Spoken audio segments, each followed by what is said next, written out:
جاي لي بقى عريس خليجي يا جماعة، وبيحب الخلايجة جدا وشكلهم، بس ما بيحبش يتجوز منهم، بيحب يتجوز المصريين بس. قلت بقى انا لازم اعمل ميك اب خليجي كده وابقى شبه الخلايجة، واطير حواجبي زي الخلايجة زي ما انتوا شايفين كده. جبت بقى الشفرة بتاعتي وطيرت حواجبي زي ما انتوا شايفين، وحددتها كده وتخنتها وعملت ميك اب كده خليجي. عملت اي شادو كده بني في اسود، وحطيت كده جليتر ذهبي زي ما انتوا شايفين كده في العين من قدام خلاص.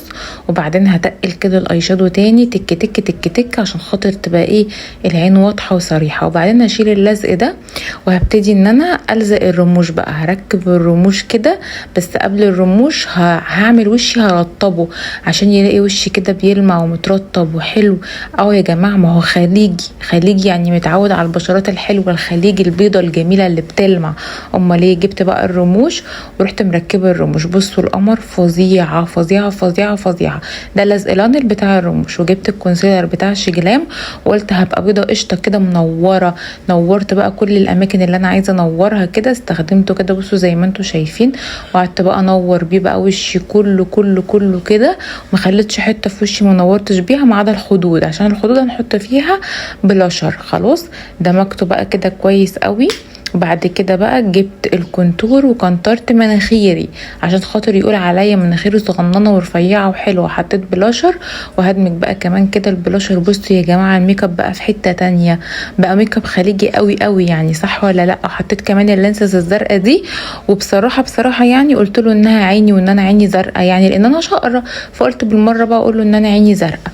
المهم بقى ايه، ظبطت كده البلاشر وظبطت كمان شفايفي وقلت ايه كفايه كده. وبعدين حسيت لا انا ناقص حاجه، الخلايجه بيحبوا الروج الاوفر. جبت بقى ال ال القلم ده بحدد بيه شفايفي اهو، بنفخ بيه شفايفي كده لان انا مش عامله فيلر.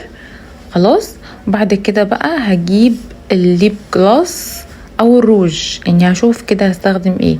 هبتدي ان انا انور كده تحت عينيا وانور عند مناخيري من الجنب عشان احاول اصغر مناخيري شويه اهو. بصوا بنور ازاي، بنور الاماكن اللي انا عايزاها تبقى منوره في وشي وحلوه.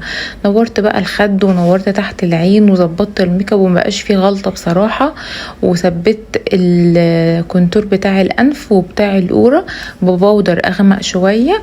وبعدين ظبطت تحت العين بالاي شادو البني اللي انا عاملاه فوق عينيا عشان تبقى عينيا حلوه ومسحوبه كده. وبعدين هجيب بقى الايلاينر، هظبط بقى الاول هحط الروج الليب جلوس ده عشان تبقى شفايفي حلوه كده وبتلمع، عشان ارطبها كمان اهو. لو وصلتي لحد هنا متنسيش تعملي لايك وتقولي لي بتتابعيني منين. هجيب بقى الايلاينر ده وابتدي ان انا اعمل خط ايلاينر كده، وخط ايلاينر من تحت خليجي، هنزل كده بكسره كده خليجيه. خلاص اهو الحته دي بتوسع العين وبتخلي العين في حته تانية خالص. تمام كده بس كده. وهجيب بقى جليتر اي شادو جليتر كده وهحط منه بقى في عينيا عشان خاطر عينيا تنور كده وتبان ويبقى شكلها حلو وما يبقاش فيها اي غلطه اهو. شايفين هنا بقى بعمل لكم قلوب، بقول لكم ان انا بحبكم قوي. باي باي.